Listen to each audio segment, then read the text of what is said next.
रज़िया सुल्ताना दहली पर हुकूमत करने वाली पहली और आखिरी खातून जो 1205 में पैदा हुई।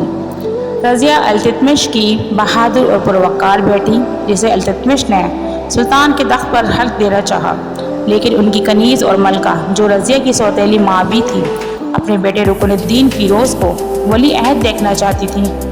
नतीजतन 1236 में रुकनुद्दीन ही सुल्तान बने और चंद माह बाद साबित हो गया कि हुकूमत चलाने के लिए वो इस अहल नहीं।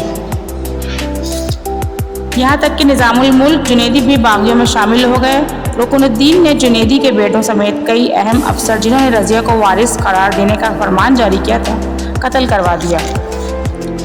सतीश चंद्र अपनी किताब कुरून वस्ता का हिंदुस्तान सुल्तान सल्तनत से मुगलों तक में लिखते हैं कि रुकनुद्दीन ने ख़ुद को हसूल ख़वातीन में मसरूफ़ कर लिया और रियासत के तमाम मामलात अपनी माँ तुर्कान मलका पर छोड़ दिए। मलका तुर्कान एक तुर्क कनीज़ थी और उन्होंने ये मौका उन तमाम लोगों के ख़िलाफ़ इंतकाम लेने के लिए इस्तेमाल किया जिन्होंने माजी में उनकी तौहीन की।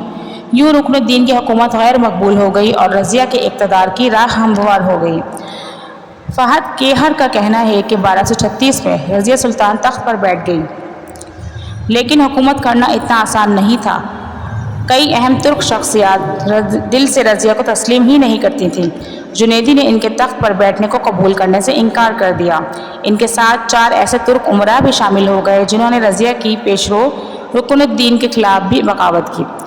उन उमरा ने रज़िया के ख़िलाफ़ बदायूं, मुल्तान, झांसी और लाहौर की मुख्तलिफ़ सिमतों में से पेशकदमी की, मगर रज़िया ने या तो उनको शिकस्त दी या उन्होंने रज़िया की अताअत कबूल की। रज़िया ने मुख्तसर दौरे हुकूमत में बगावतों की सरकूबी को भी सहा। तुर्कान चहलगानी एक औरत की हुक्मरानी पसंद नहीं करते थे और इस तरह रज़िया को साजिश करके कत्ल कर दिया गया।